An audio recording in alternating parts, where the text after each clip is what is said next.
Hello, ladies and gentlemen. This is Eddie Marcus again. I don't know what this message value is going to be, but I'm going to share it with you. I used to work for the Veterans Administration in Chicago. I was a counselor. My basic job was to make sure that the veterans who came out of Vietnam or whatever service they had, that whatever benefits were available to them or their survivors or their dependents, that they were aware of them and that they got them. Other things, go around probably do liaison work within the community, do advocacy, good job. But it got a chance to put you out in the community. And in Chicago, you heard a lot of things about Chicago. And the truth of the matter is that most of the things you heard about Chicago are not true. But a lot of them are. And that's poverty. The poverty which brings on the crime, it brings on the violence, and people seem like they don't know how to fix that.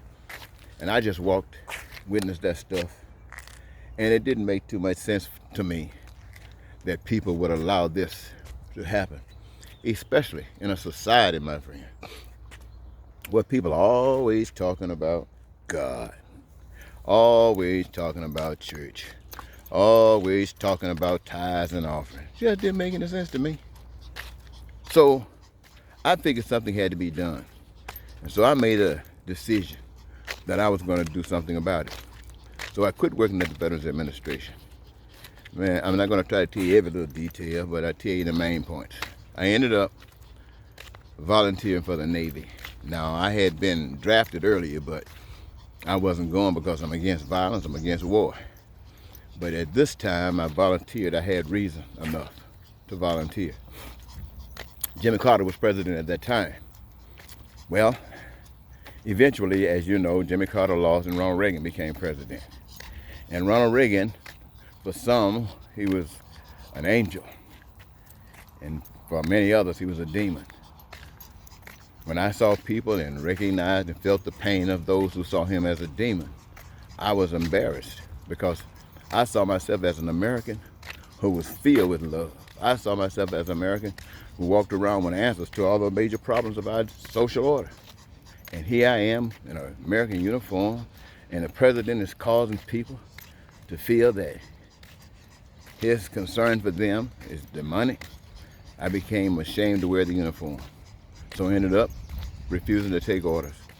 In fact, to make a long story short, I wanted an other than honorable separation from the military. Well, if you get that, you're not entitled to any benefits. Well, that's what I wanted. That was my statement. I wanted that period of time to be marked that me, Eddie Marcus, resisted. And anything that the military had to offer me, or anything that this country had to offer me, if you were going to treat people who are suffering the way these policies were. And so that was my protest. And I felt like an angel when I did it. Still do.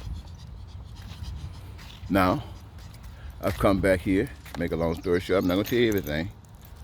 And I've sought after office, I've traveled the country, and I shared with people what I got a chance to about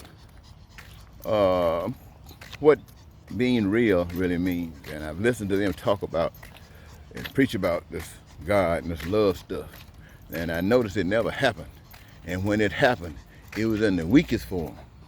I mean, the weakest form.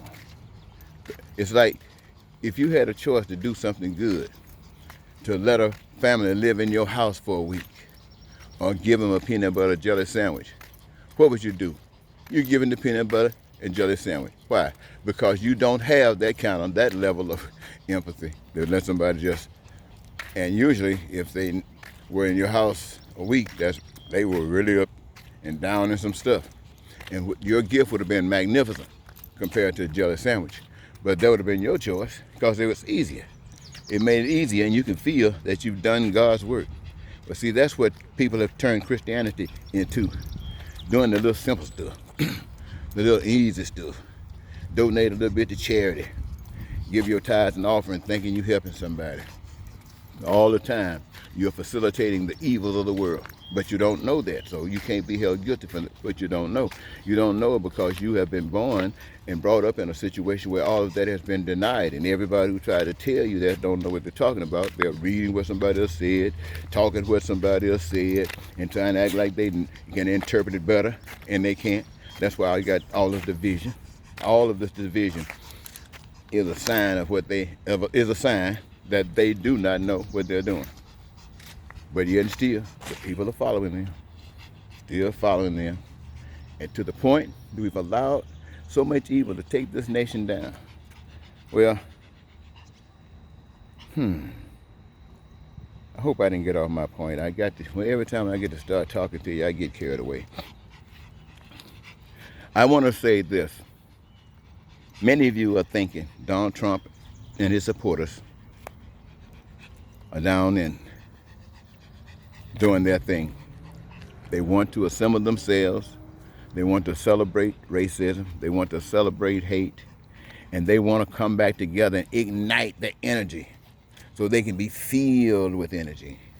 And what they have treated as second-class citizens, they can come back out of this convention, I call it that, feeling like now they can go and pull the trigger and take people's lives, children, and put them in cages, and you know the works. Oh, and do it real easy because they're going to be energized.